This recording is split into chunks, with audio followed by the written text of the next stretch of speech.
तो चलिए स्टूडेंट्स, आज का हमारा टॉपिक है वर्डपैड। आज हम पढ़ेंगे वर्डपैड में फॉन्ट ग्रुप, क्योंकि क्लिपबोर्ड ग्रुप हमने पढ़ चुका था। तो आइए देखते हैं क्लिपबोर्ड ग्रुप में एक जगह में कैलिब्री लिखा हुआ है। चलिए आज हम कुछ डॉक्यूमेंट बनाएंगे। सबसे पहले हम लोग कैलिब्री में बनाएंगे। तो मैं यहाँ पर लिख रहा हूँ हेलो इंडिया, इस तरह से। तो ध्यान दीजिए, जब भी हमारा फ़ॉन्ट कैलिब्री सेलेक्ट हुआ रहेगा तब हम इसमें इंग्लिश में लिख सकते हैं। अब हमें यहाँ पर हिंदी में लिखना है, तो उसके लिए हम फ़ॉन्ट फैमिली में जाएंगे और फ़ॉन्ट फैमिली में जाने के बाद यहाँ पर फ़ॉन्ट सर्च करेंगे। हमारा हिंदी के लिए फ़ॉन्ट है कृतिदेव 011। अगर अपने को यहाँ पर नहीं मिलता है तो हम यहाँ पर टाइप करेंगे सीधा कृति। टाइप करते ही यहाँ पर आ जाएगा कृतिदेव 010। तो अपने को 0 हटा करके 1 टाइप करना है और यहाँ पर कृतिदेव 011 सेलेक्ट करना है। अब यहाँ पर हम हिंदी टाइप कर सकते हैं, जैसे कि मैं इस तरह से हिंदी टाइप कर रहा हूँ। चलिए, अब जान चुके होंगे कि लैंग्वेज कैसे चेंज किया जाता है अपने वर्डपैड में। अब हम देखते हैं इसकी साइज को इंक्रीज और डिक्रीज कैसे करते हैं। तो सबसे पहले लिखे हुए वर्ड को सेलेक्ट किया जाता है। उसके बाद फॉन्ट फैमिली के जस्ट बगल में 11 लिखा हुआ है, इसे हम फॉन्ट साइज कहते हैं। इसके ड्रॉप डाउन में क्लिक करेंगे तो यहाँ पर डिफॉल्ट रूप से दिया हुआ है 72 इसका साइज है। तो चलिए मैं यहाँ पर क्लिक करके देखता हूँ, तो इसका साइज हो गया है 72। अगर अपने को इससे ज़्यादा साइज करना है तो यहाँ पर आएंगे फॉन्ट साइज में और टाइप करेंगे 100।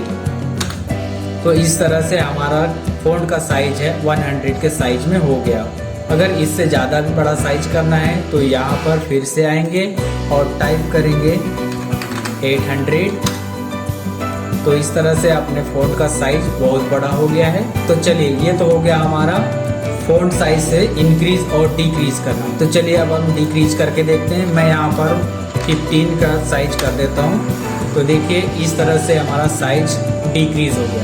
तो चलिए अब हम यहाँ पर शॉर्टकट की का इस्तेमाल करते हैं। कैसे हम लोग शॉर्टकट की का इस्तेमाल करते हुए फ़ॉन्ट के साइज को इंक्रीज यानी कि ग्रो फ़ॉन्ट और श्रिंक फ़ॉन्ट कर सकते हैं।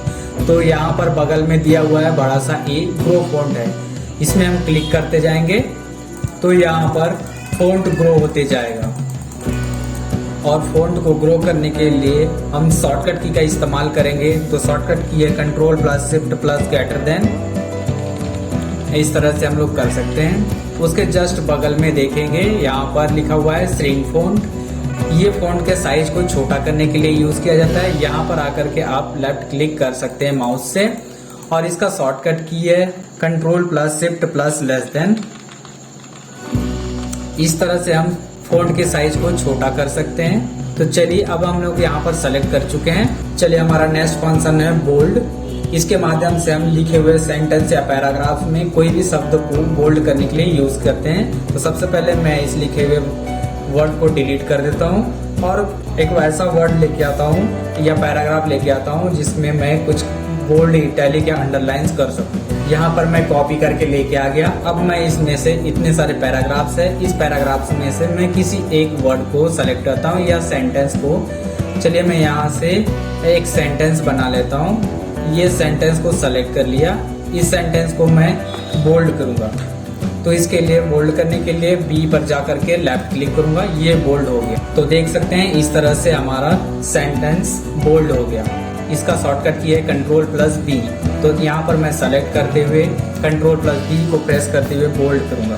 तो इस तरह से ये Ctrl+B करने पर बोल्ड हो गया। तो इसी तरह से यहाँ पर आएंगे, इटैलिक दिखाई दे रहा है। इसके माध्यम से हम कोई भी सेंटेंस या पैराग्राफ्स को या वर्ड को तिरछा करने के लिए करते हैं। इसका शॉर्टकट की है Ctrl+I। तो सबसे पहले मैं यहाँ पर माउस के माध्यम से कर लेता हूँ। ये देखिए इस तरह से यहाँ पर हो गया। अब यहाँ पर Ctrl+I के माध्यम से मैं इसे तिरछा कर लेता हूँ, ये रहा। तो इस तरह से आपका जो सेंटेंस है या पैराग्राफ्स है ये टेढ़ा हो जाएगा। तो चलिए अब अंडरलाइन का इस्तेमाल करते हैं। देखिए अंडरलाइन, जब भी हम कोई बुक पढ़ते हैं तब हमें कोई बुक में एक सेंटेंस ऐसे दिखाई देता है, जो सेंटेंस हमें इम्पोर्टेंट लगता है उस सेंटेंस को हम अंडरलाइन करते हैं। तो उसी तरह से यहाँ पर भी अंडरलाइन करने का ऑप्शन है। मैं यहाँ से सेलेक्ट किया, इतने दूर में मुझे लगता है कि इम्पोर्टेंस है, तो मैं इसे अंडरलाइन प्रेस करूँगा। ये इस तरह से अंडरलाइन दिखाई दिया। चलिए नेक्स्ट ऑप्शन है हमारा स्ट्राइक थ्रू। इसे हम रूल रेगुलेशन या कुछ भी चीज़ को समझाने के लिए यूज़ करते हैं। तो हमारे संस्थान का रूल और रेगुलेशन था, if you come late to the institute a fine of 10 rupees is taken.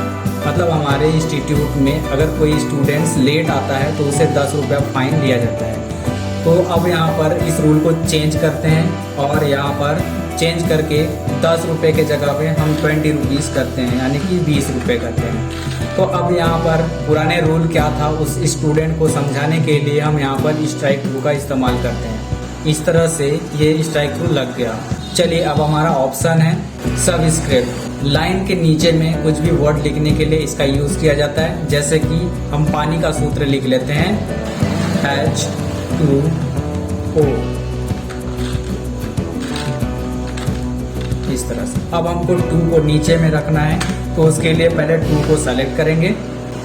2 को सेलेक्ट करने के बाद अब यहाँ पर सबस्क्रिप्ट का इस्तेमाल करते हुए 2 को नीचे में लिखेंगे। इसका शॉर्टकट की है कंट्रोल प्लस इक्वल। इसी तरह से नेक्स्ट ऑप्शन है हमारा सुपरस्क्रिप्ट।